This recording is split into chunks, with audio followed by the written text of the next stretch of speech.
Alright, it's nighttime now, and we'll do as much as we can here.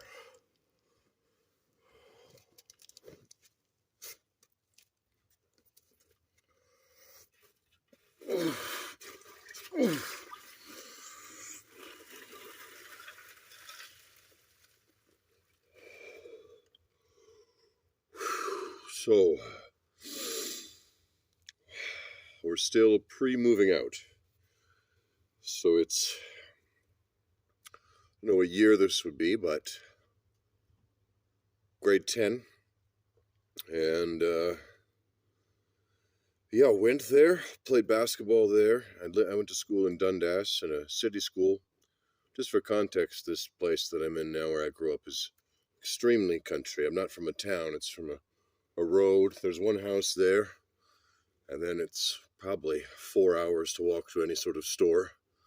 So even moving to that house was like the city. So then I moved back here.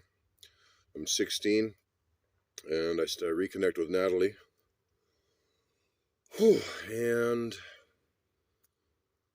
I think that's when I started smoking weed. It is. Me and Natalie smoked a lot of weed together.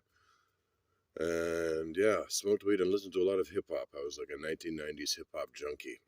Actually wrote raps, but I was too embarrassed to say them to anybody. There was not much of an urban hip-hop culture here.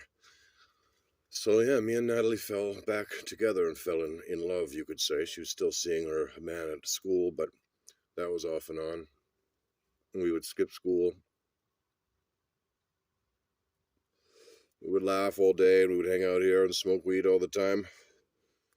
I also went to work with my friend Jeff Dick. Shout out to Jeff Dick and the whole Dick family. At a chemical factory in Mississauga. That was one of the hardest jobs I've ever had. We lived in a strictly Jewish neighborhood. And his dad drove us there in a truck with the air conditioning on full blast. And we worked at a chemical factory for 3 months. I ran up a bill on the food truck for like $600 somehow and skipped town before paying it. Poor Kevin Dick had to foot that bill. But then I came back here, and me and Natalie were together, and I convinced her to run away with me when we were 18.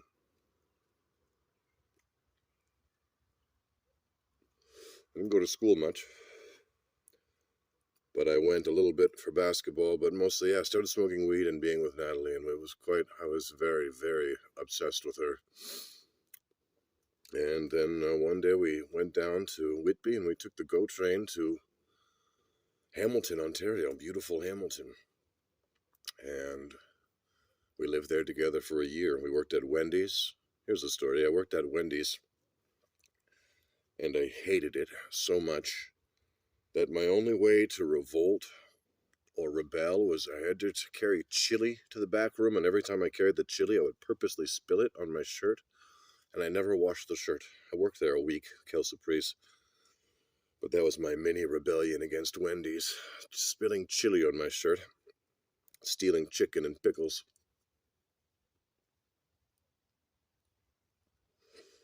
And me and Natalie lived there for a year. And that ended very badly.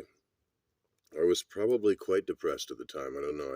I smoked a lot of weed, and I felt lost in life. And I hadn't talked to my father since I was 16. I lived in the same town. When we first ran away there, actually, the first night we had to call him. We had nowhere to go. I was supposed to stay with a friend, but he changed his mind. So I had to call my biological father because he lived in a town nearby. And he let us stay at his house. And the next morning, it was a huge snowstorm. And we had to leave to go downtown. And I remember him not driving us and us walking through a massive snowstorm. I haven't talked to him in 3 years. And he had told people that I'd stolen from him, and there was all this weird shenanigans. But yeah, me and Natalie ran away to Dundas, and we got a little apartment together. I lived there for a year. I think this is the longest I've been in the ice barrel. This is 4 minutes, and it is ice cold. So that was a love affair. And I guess I'll continue with this in the morning. So this is 19 years old. So we've gone from birth to 19. That's it for now.